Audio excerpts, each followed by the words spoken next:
और देखा नेक्स्ट जी, नतीजा क्या निकलेगा जी? Ethical considerations. Ethical considerations, what is ethical consideration ji?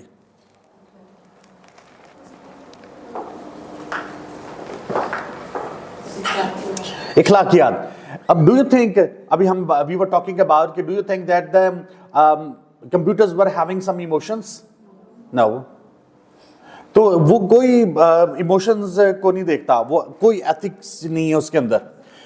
Machine किसी की नहीं है, और वो ये भी नहीं देखती कि ये कौन इस्तेमाल कर रहा है इसको, कि कौन से सूबे का, कौन से इलाके का, कौन सी जुबान का, कौन से जात का, कौन से फिरके का। It nevers. So ethical consideration एक इस सेंस में। नंबर 2, एथिकल कंसिडरेशन इस सेंस में है कि भाई the machine is devoid of any kind of emotions, it is going to perform its duty as it is जी। एनीथिंग एल्स जी? हाँ जी, और कोई बात मिस्टर सवाबी? नहीं जी, बोला।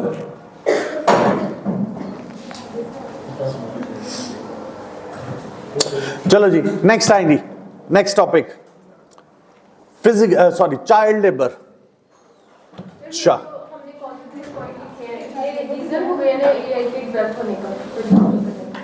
रीजंस भी हैं, no doubt. This is why we are we have invented, the human beings have invented such kind of things. Yes. Child labor जी, what is child labor? Who is going to tell me? Ji,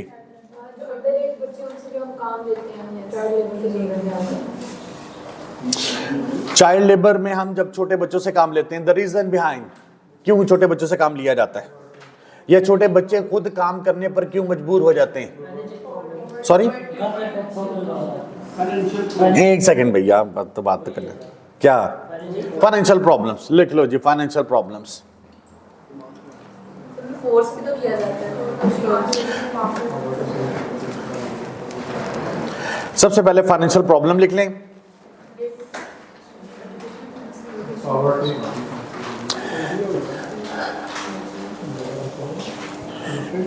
financial problem slash poverty.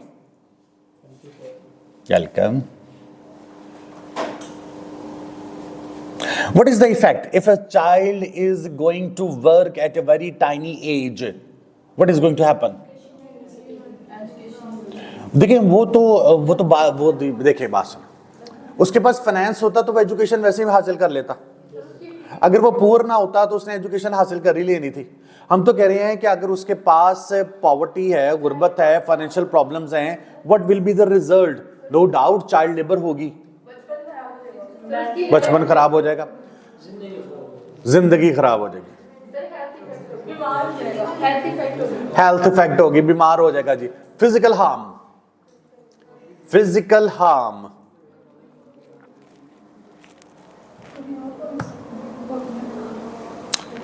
हाँ जी boys, second row में से जी ये बताइएगा कि अगर किसी बच्चे को हम तालीम नहीं देते, उसकी वजह से वो उसके क्या नुकसान आते हैं? एक तो हमने जिक्र कर लिया कि पॉवर्टी है, पॉवर्टी की फाइनेंशियल प्रॉब्लम्स की वजह से ही is unable to take any kind of education. अब उसको एजुकेशन नहीं मिल रही, नतीजा क्या निकलेगा? क्राइम की तरफ जाएगा। लिख लें जी, लैक ऑफ एजुकेशन, क्राइम। हाँ जी, क्राइम इसका इफेक्ट होगा। क्राइम के आगे लिख लीजिएगा कॉमा डालकर, इमोशनल हार्म।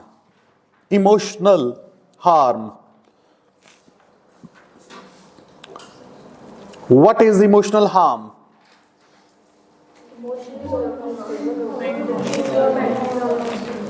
मेंटली तौर पर क्या? डू यू थिंक, इसके आगे एक और लिख लीजिएगा, uncivilised person. Uncivilized, definitely a person who is unable to get education, and from the childhood, if he is working very hard, it could be possible that his emotional being is going to be disturbed.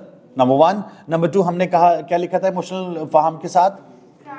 Crime. He could indulge into crime. And number three, uncivilized. So we want him to be an active citizen of the society. It could be possible that he will remain uncivilized person, uncultured person रह जाएगा वो. Okay, ji. Once again, boys in the last row. What is bounded labor? जिन्हें exploit करते हैं, Bounded labor. force करके जो labour करवाई जाती है बच्चों से. बाउंडेड लेबर लिखें. बाउंडेड लेबर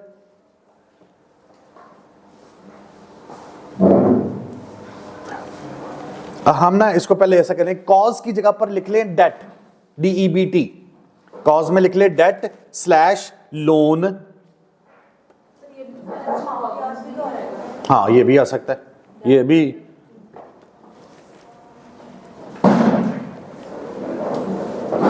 सर ये कस्टम भी तो है कुछ रीजन, क्या?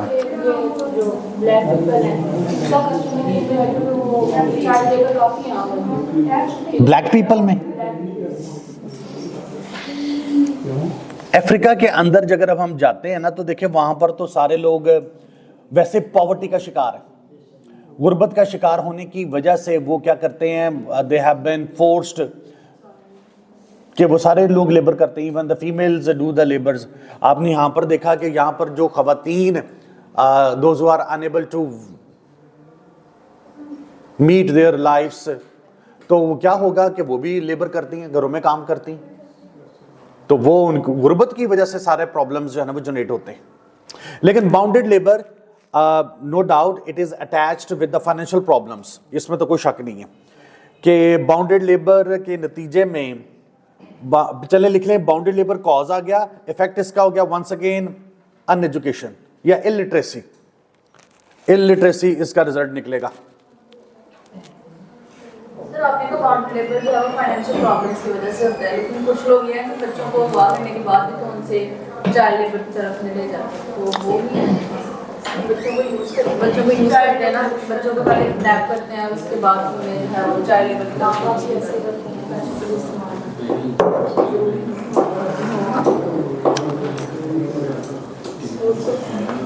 ये जो एक और बात बताएं कि ये जो चाइल्ड लेबर है ये स्टार्ट कौन सी एज से होती है?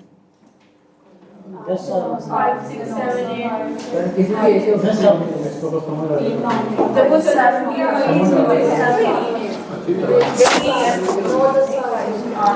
मुझे तो लगता है कि 5-6 साल की उम्र से चाइल्ड लेबर स्टार्ट हो जाती है.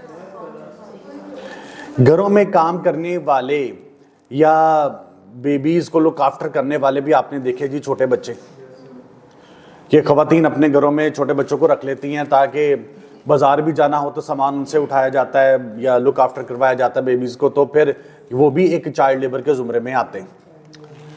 वो भी नो डाउट गुर्बत की वजह से है. अच्छा, आप हम जिक्र किस चीज़ का कर रहे थे, दोबारा से बताइएगा. किडनैपिंग, बिल्कुल जी. किडनैपिंग करके उनको बैगिंग की तरफ भी ले जाते हैं, उनको लेबर की तरफ भी ले जाते हैं. बिल्कुल सही.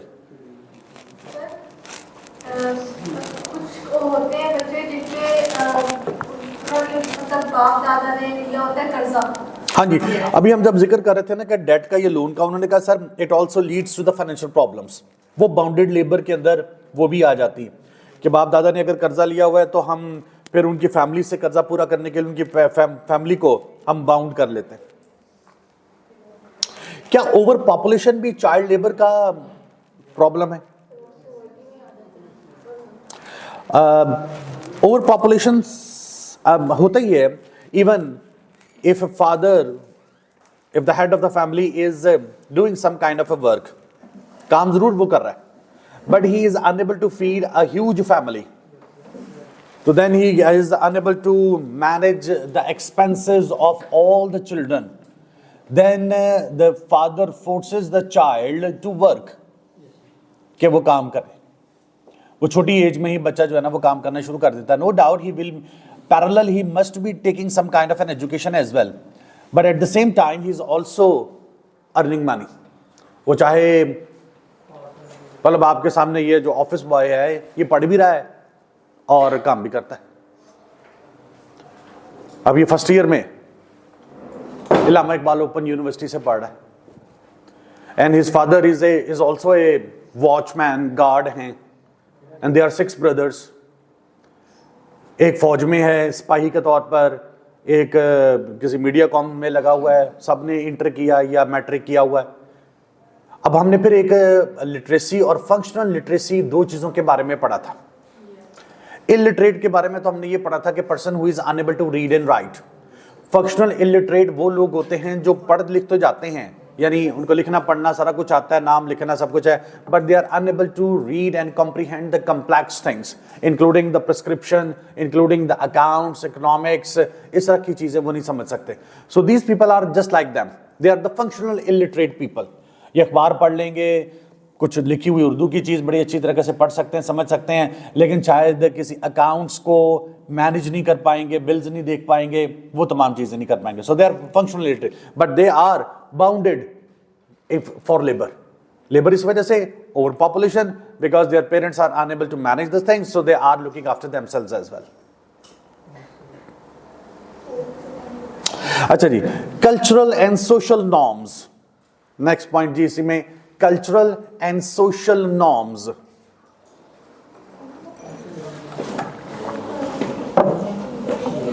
How many of think that after getting education in this society, I'm not talking about you, the CA students, but in general, how many of you think so that if you are going to get intermediate BA or MA, you are going to get a handsome job? Nobody is raising the hand. इसका मतलब ये हुआ कि एक norm भी बन गया, sir पढ़कर क्या करना, पढ़कर क्या करना। So that's why these people are sending their children at the very tiny age to some workshops. आपको मोटर बाइक, गाड़ियों की दुकानों पर, होटल्स में काम करने वाले छोटे बच्चे मिल जाते हैं। वो समझते हैं जी कि किसी सोशल नॉर्म्स बन गया कि पढ़ाई से कुछ नहीं मिलने वाला, अमीर को, ताकतवर को जो है वो ही तमाम को चीजें मिलेंगी, हम लोगों को नहीं मिल सकती। सो एक सोशल नॉर्म्स भी बन गया। इसका नतीजा फिर क्या निकलेगा? इलिटरेसी। ये इलिटरेसी की तरफ ही ये जाएगा। एक बेंड ऑफ माइंड बन गया लोगों का, that the child labour. Do you think that there are some laws against the child labour and are they being implemented? No sir, कई जगह पर भट्टों के ऊपर, क्योंकि वो हुआ क्या कि because the outer world is have taken strict action against those people, वो हमें इस जुमरे में ना इमदाद भी देते हैं। So that's why we are very keen कि भाई हम भट्टों के ऊपर जो है ना वहां पर सख्ती करनी शुरू कर दें। तो जो ईंटों का भट्टा होता है उसके ऊपर आपको कभी भी चाइल्ड लेबर नहीं मिलती, चुप चुप के कोई कर ले तो कर ले, लेकिन otherwise do not find. So खैर स्ट्रिक्ट लॉज मौजूद हैं but they are not being implemented, वो हम इंप्लीमेंट नहीं करते। नेक्स्ट टॉपिक लिखो जी, sleep deprivation. Sleep deprivation,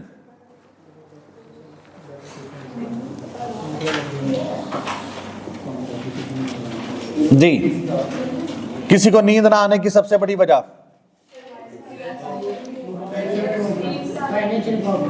Financial problems ji. Mr. Swabi is saying financial problems, one of the reasons. Swabi, financial problems होगी तो नींद नहीं आती। लोग कहते हैं जिनके पास पैसा होता है उनको नींद नहीं आती हैं?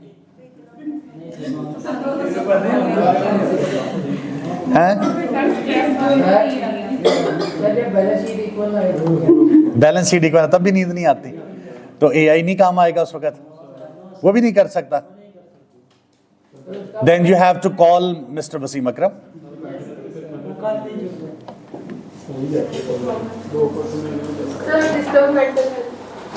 डिस्टर्ब मेंटल हेल्थ जी। मेंटल हेल्थ के डिस्टर्ब होने की दो रीजंस तो हमें पता लग गई। मेंटल कंडीशन लिख लें पहला टॉपिक, उसके नीचे लिख लीजिएगा फाइनेंशियल प्रॉब्लम्स हैं, हेल्थ प्रॉब्लम्स हैं, स्ट्रेस है, एंजाइटी है और बैलेंस शीट का इक्वल ना होना है।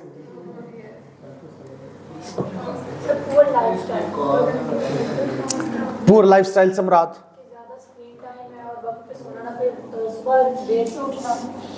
और क्लास में देर से आना। लेकिन ये तो इंसान के हाथ में, अगर वो चाहे तो इसे बदल। ये कौन सा इंसान चाहता है कि जो टाइम पर आ जाता है? ये मोबाइल की एडिक्शन है, ये तो बंदा रोक नहीं सकता। ये होता नहीं ना, रुकती नहीं ना, आदत नहीं ये खत्म होती हमारी। लाइफस्टाइल फैक्टर है जी, बिल्कुल।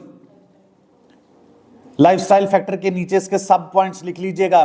लाइफस्टाइल फैक्टर्स में excessive screen time, excessive screen time, or being a student, you may have seen that some of the students are more interested in learning at night. उन्हें कहते हैं रात के वक्त पढ़ना जो है ना हमें समझ ही तब आती है। रियलिटी है। सर ज़्यादा फोकस होता है हमारी एज के लोगों की, जो प्रोडक्टिविटी है वो पीक टाइम हमारा रात में होता है। साइंस कहता है, मुझे उस साइंसदान से मिलाएं। मैंने जहां पर कहीं पढ़ा और सुना, वो कहते हैं रात के वक्त काम करने से प्रोडक्टिविटी कम होती है। सर लेकिन मैंने रिसर्च में पढ़ा था कि जो हमारी एज के लोग होते हैं 18 to 25 उनकी जो प्रोडक्टिविटी की पीक टाइमिंग है वो रात में 10 से और चलें, आप कहते हैं तो मैं मान लेता हूं, child is the father of man.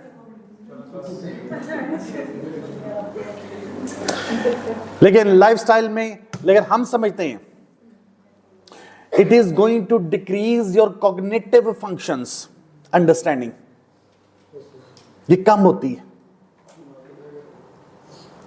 लेकिन हम अपनी मर्जी की चीजें पढ़ते हैं ना, हमने साइंसदान भी वो अपनी मर्जी का रखा होगा जो ये कहता होगा रात के वक्त जागो।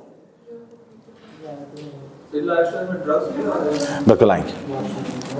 हेल्थ प्रॉब्लम्स में क्या हम ड्रग्स ले सकते हैं?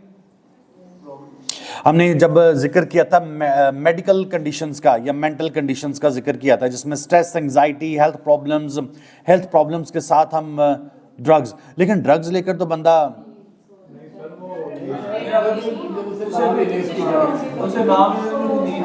उसे ना मिले तो नींद नहीं आती।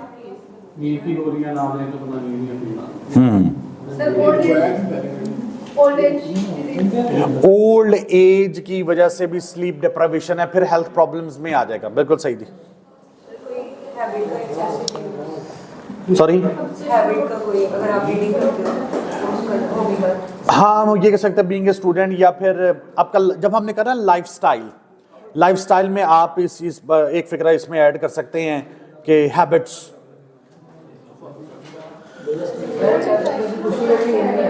खुशी में, उसे हम कहते हैं मूड डिस्टर्बेंसेस। टेंशन में, एंजाइटी में, स्ट्रेस में, खुशी में, गमी में नींद नहीं आती, और जो पेपर करीब आते हैं नींद ज्यादा आती है। इन्वायरमेंटल फैक्टर को रोशनी डालें। हाँ बिल्कुल सही जी। इन्वायरमेंटल फैक्टर जो है बिल्कुल है, इन्वायरमेंटल फैक्टर्स की वजह से भी स्लीप डिप्राइवेशन है। Sometimes the people feel that if they are going as a relative somewhere, they are totally feel uncomfortable, उनको वहां पे नींद नहीं आती, क्योंकि अब चेंज ऑफ एनवायरनमेंट हो जाता है, तकिया चेंज हो जाता होता है।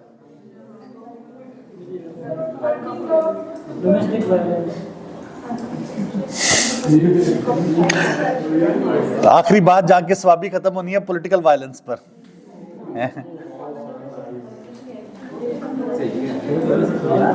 खान साहब कब आ रहे हैं फिर स्वाबी? कल आ जाए। लाइफ स्लीप डिप्राइवेशन से डेफिनेटली बिल्कुल है। अब वैसे ये आपको साइंसदान बता सकता है, ये आपने कहा था साइंस नींद, मतलब नींद ना आने से जिंदगी कम होती है। उन जिंदगी कम होनी शुरू हो जाती है।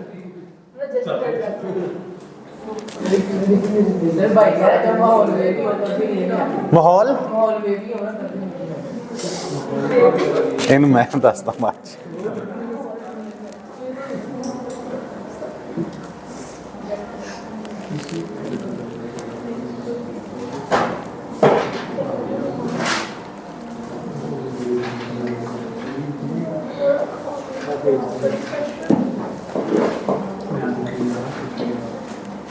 चलो ये भी हमने वैसे बाकी बच्चों ने किया होगा, ई वालों ने नहीं किया होगा, ई वाले लिख लें जी।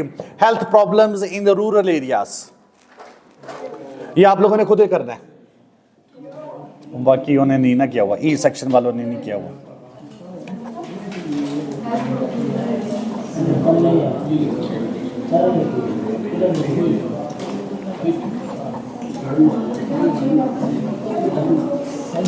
हाँ जी, खुद ही लिखेंगे, खुद ही बताएंगे। अभी मुझे पहले लिख लें सारा का सारा, फिशबोन बना लें।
पहला पॉइंट,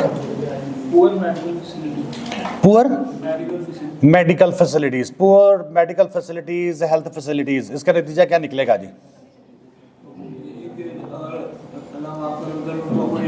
हो गई इमरजेंसी तो उनको टाइम से कोई भी मौजूद नहीं है जो उनको क्योर कर सके और फिर उसका चांसेस ज़्यादा, डेथ रेट इंक्रीज हो जाएगा जी। बॉयज के साइड से जी और कोई?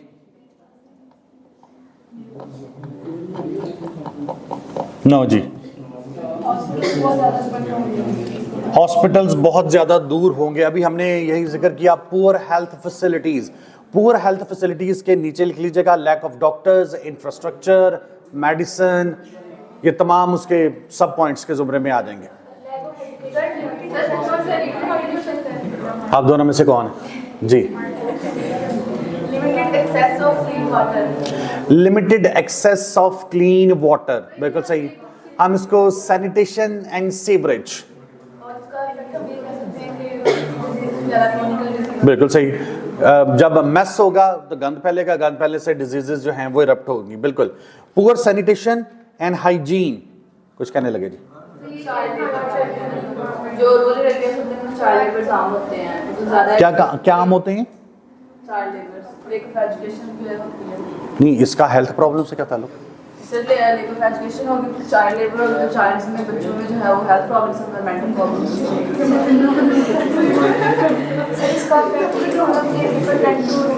एक मिनट है जो पहले पॉइंट पूरा कर लेंगे। लैक ऑफ, अभी सब्र करो, पहले वो पूरा पॉइंट कर लें।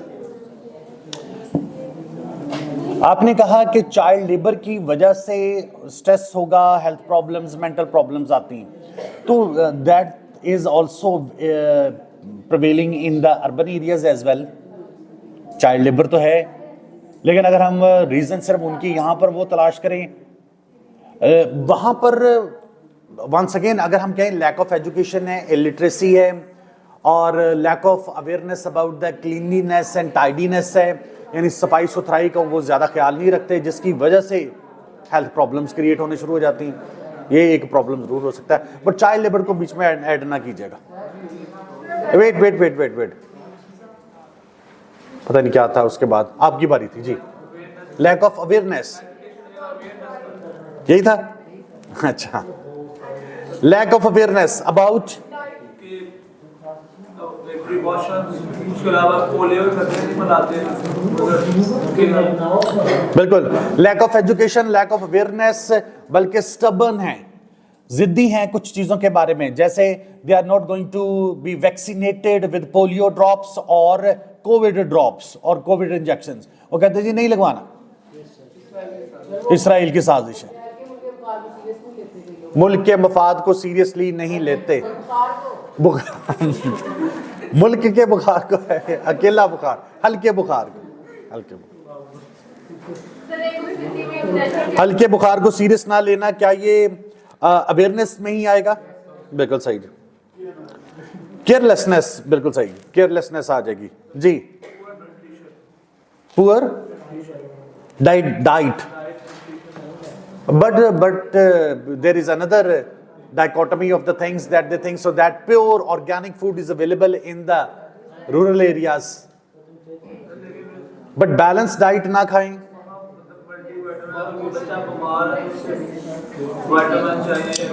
बिल्कुल ऐसे कह सकते हैं, पुअर डाइट सिर्फ इस सेंस में कि दे अवेयरनेस नहीं है कि किस वक्त कौन सा खाना और कितनी क्वांटिटी में खाना, और स्पेशली जब वो बीमार हो जी।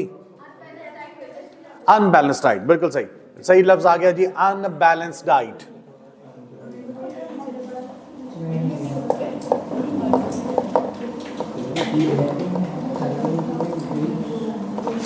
जो आप बात कर रहे हो ना उसको हम लिखेंगे मॉल न्यूट्रिशन, या जो आप बात करी थी ना कि दैट है मॉल न्यूट्रिशन और स्टंटेड ग्रोथ है। स्टंटेड ग्रोथ क्या होती है? रुक जाती है जब आपको प्रॉपर फूड ना मिले। मतलब कुछ अच्छे आपने देखा फैमिलीज के लोग 3 वक्त खाते हैं, उनको 2 वक्त का बड़ी मुश्किल से नसीब है। तो वो मॉल न्यूट्रिशन है कि कम ग़िज़ा मिलती है, जिसकी वजह से उनकी ग्रोथ और मेंटल ग्रोथ के ऊपर फर्क पड़ता है।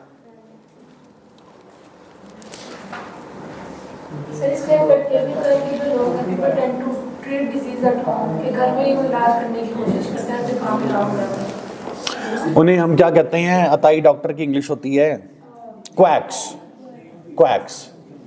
They treat themselves with homemade formulas or from quacks. So that's why sometimes the disease gets more and more serious. So they do not pay attention in this matter.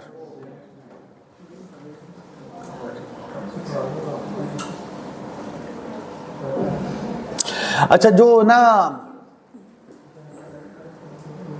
आपने लिखा ना, ये जो पॉइंट है सैनिटेशन या hygiene वाला, उसका effect एक और लिख लीजिएगा कि high incidence of communicable diseases, high incidence of communicable diseases, यानी एक शख्स से दूसरे शख्स को बीमारी जो लगती है वो इस वजह से लगती है if you are not following the hygiene. मतलब कोई खांसने वाला है या फिर फ्लू है जिसको इस तरह के जर्म्स वो फैलाता रहता है, या फिर ओवरऑल जो है ना वो गंदगी है, तो इस वजह से। रूरल एरियाज में जो है वो सिटीज में नहीं है, जैसे नेचुरल गैस वगैरह, तो वो फायर वगैरह की तरफ जाते हैं, तो स्मोक से ये भी हो सकता है कि रूरल एरियाज में हेल्थ प्रॉब्लम्स जो हैं वो लैक ऑफ फैसिलिटीज की वजह से भी है। Lack of not just the medical facilities, ना सिर्फ sanitation facilities, but also the basic resources, gas, electricity, इस वजह से नहीं होगा। They burn the woods and respiratory problems are erupted owing to the smoke.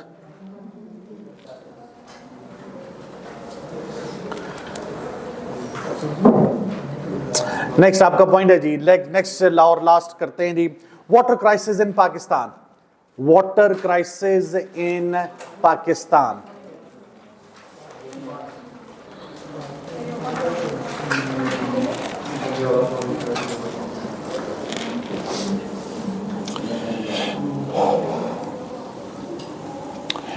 Number 1, irregular rainfall.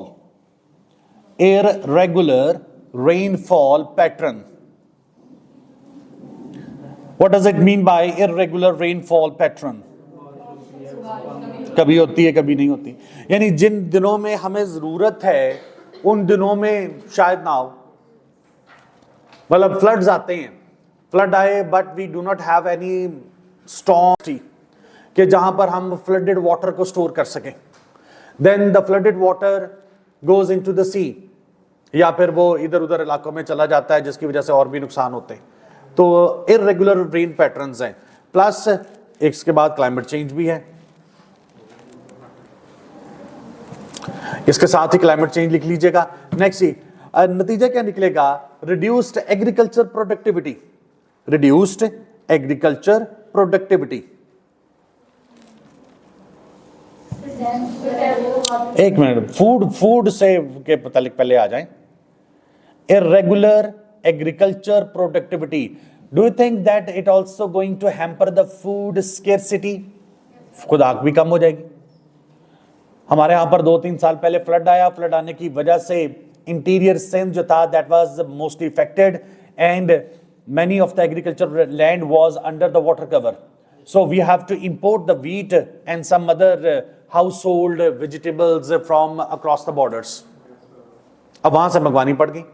Food scarcity, rain, irregular rain pattern की वजह से। वक्त है आपको बारिश का, फसल के लिए जरूरी है, बारिश नहीं होती नुकसान है फिर। अब बताओ जी नेक्स्ट कोई।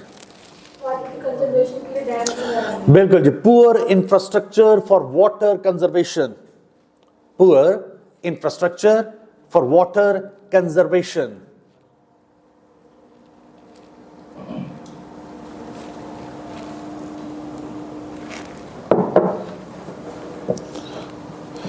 इसी के साथ लिख लीजिएगा पुअर वाटर मैनेजमेंट।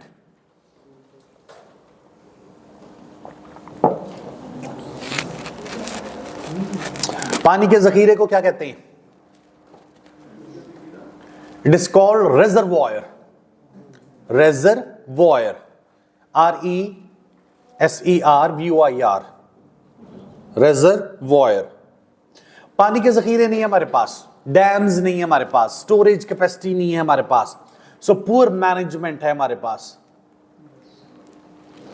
हम कहते हैं कि शायद इंडिया के पास शायद 26 डैम हैं, पता नहीं 26 हैं कि 126 हैं। चाइना के पास तो सैकड़ों के करीब, हजारों के करीब चले गए हैं। छोटे छोटे से वो डैम्स बनाते हैं। Next point ji,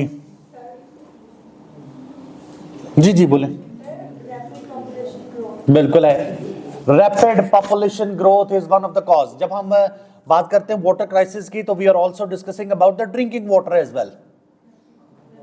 There is also a scarcity of the clean drinking water owing to the overpopulation.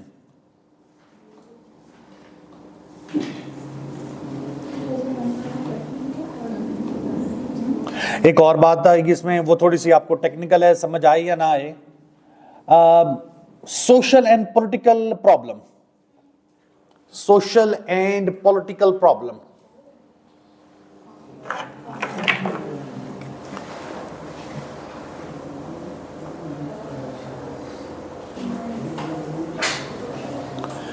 Pakistan,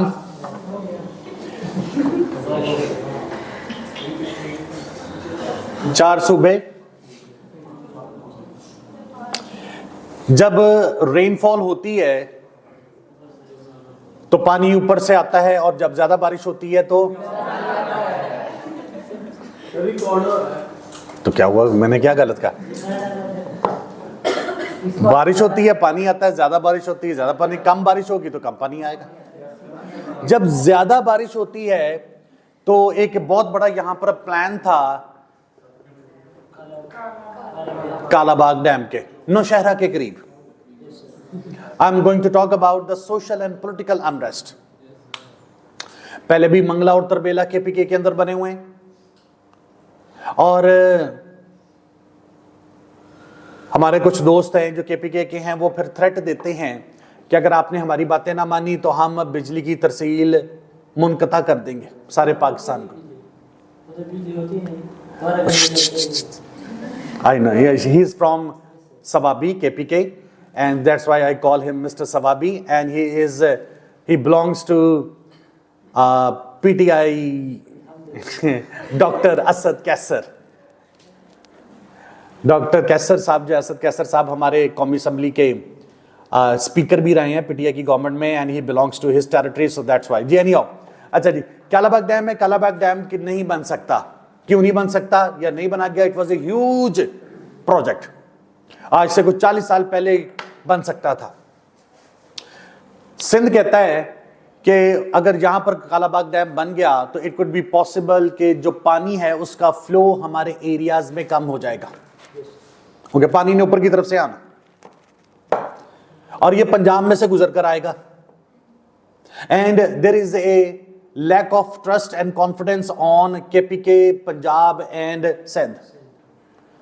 Sindhis believe might be possible that this water is going to be used by the Punjabis to irrigate their agricultural land. So they do not allow it. नतीजा क्या निकलता है? पानी का flow दरिया सिंध में तेजी के साथ आता है, जो पंजाब को भी डिवास्टेटेड करता हुआ इंटीरियर सिंध में जब दाखिल होता है तो वहां पर भी तबाही फैला देता है। यहां पर इनके पास इतनी कैपेसिटी नहीं है कि हम यहां पर एक बहुत बड़ा डैम बनाएं, क्योंकि it could be possible KPK से आता हुआ पंजाब से गुजरता हुआ पानी वैसे ही खत्म होना शुरू हो जाए, बहुत कम आए, इतने खरबों रुपए लगाने की बजाय उन्होंने कहा जी कि नहीं बनाना। जब ये दरिया सिंध से होता हुआ समुद्र में गिरता है पानी, तो समुद्र की एक खूबी ये है कि अगर आपका ऊपर से फ्लो ऑफ द वाटर तेजी के साथ नहीं होगा तो समुद्र का पानी ऊपर की तरफ आना शुरू हो जाता है। जब समुद्र का पानी ऊपर की तरफ आएगा तो समुद्र का पानी नमकीन है, वो वहां की एग्रीकल्चर लैंड को तबाह करेगा,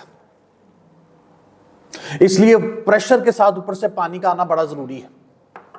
इसलिए कालाबाग डैम नहीं बनता, तो that is a political problem. लेकिन उस कालाबाग डैम के बनने से हम इतनी बिजली जनरेट कर सकते हैं जो पूरे मुल्क के लिए काफी होगी, जो आने वाले आइंदा को 20, 30, 40, 50 सालों के लिए काफी हो जाएगी। But the social unrest and the political dependency and trust between the 4 provinces that is leading towards the poor water management crisis. हम इतने जरखेज इलाके ज्यादातर पंजाब के अंदर हैं। फिर दूसरा एक पॉलिटिकल अनरेस्ट ये भी है सिंध के अंदर कि वो चाहते नहीं है वहां के वडेरे के वहां पर ज्यादा खुशहाली आए। अगर वहां पर भी आहिस्ता आहिस्ता बहुत ज्यादा खुशहाली आनी शुरू हो जाएगी तो वहां पर उनकी जो अथॉरिटी है वो अंडरमाइन होनी शुरू हो जाती है। So these are some of the problems जो कि सोशल एंड पॉलिटिकल अनरेस्ट की वजह से मौजूद है। करना क्या चाहिए? स्मॉल रिजर्वॉयर्स बनाएं। अगर आप इस्लामाबाद गए हो तो वहां पर एक रावल डैम बना हुआ है। अगर आप कल्लर कहार गए हो तो वहां पर भी एक कल्लर कहार की एक झील है। That those are the natural reservoirs जो अल्लाह ताला की तरफ से बने हुए हैं। तरबेला और मंगला के मकाम पर भी ऐसा ही था कि बहुत ज्यादा ना पहाड़ हैं 3 साइड्स पर, 1, 2, 3 ऐसे पानी आया, हमने यहां पर दीवार बनाकर डैम बना लिया। रावल डैम भी ऐसे बना हुआ है, कल्लर कहार की झील भी ऐसे बनी हुई है। इसी तरह से तलागंग के पास सूंस केसर का एरिया है, वहां पर भी नेचुरल रिजर्वॉयर्स बने हुए थे, but we need artificial reservoirs. अगर आप लोगों में से लोग मरी जाते हो तो मरी में भी the most biggest of the problem is the water problem. पानी का सबसे बड़ा मसला है। उन्होंने भी क्या किया हुआ, एक बहुत बड़ा सा आर्टिफिशियल रिजर्वॉयर बनाया। वो पहाड़ों की तरफ पर से जो पानी आता है वो उसको उसमें स्टोर कर लेते हैं और स्टोर करने के बाद पाइपों की मदद से फिर पानी जो है वो होटल्स तक और बाकी घरों तक पहुंचाया जाता है। जमीन से पानी निकल नहीं सकता क्योंकि पहाड़ों के ऊपर वो रहते हैं।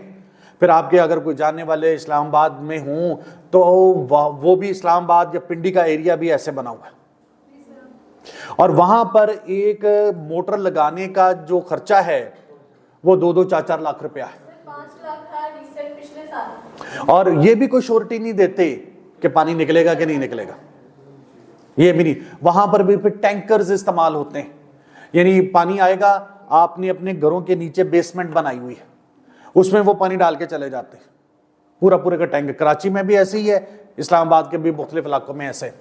आपने हफ्ते में 2 टैंकर 3 टैंकर लेने, उसका खर्चा बहुत ज्यादा पड़ जाता है। 6,000 तो अब हुआ कि वहां पर बिजली का खर्चा कम है। बिजली क्यों? क्योंकि मौसम अच्छा लेकिन पानी का खर्चा ज्यादा है।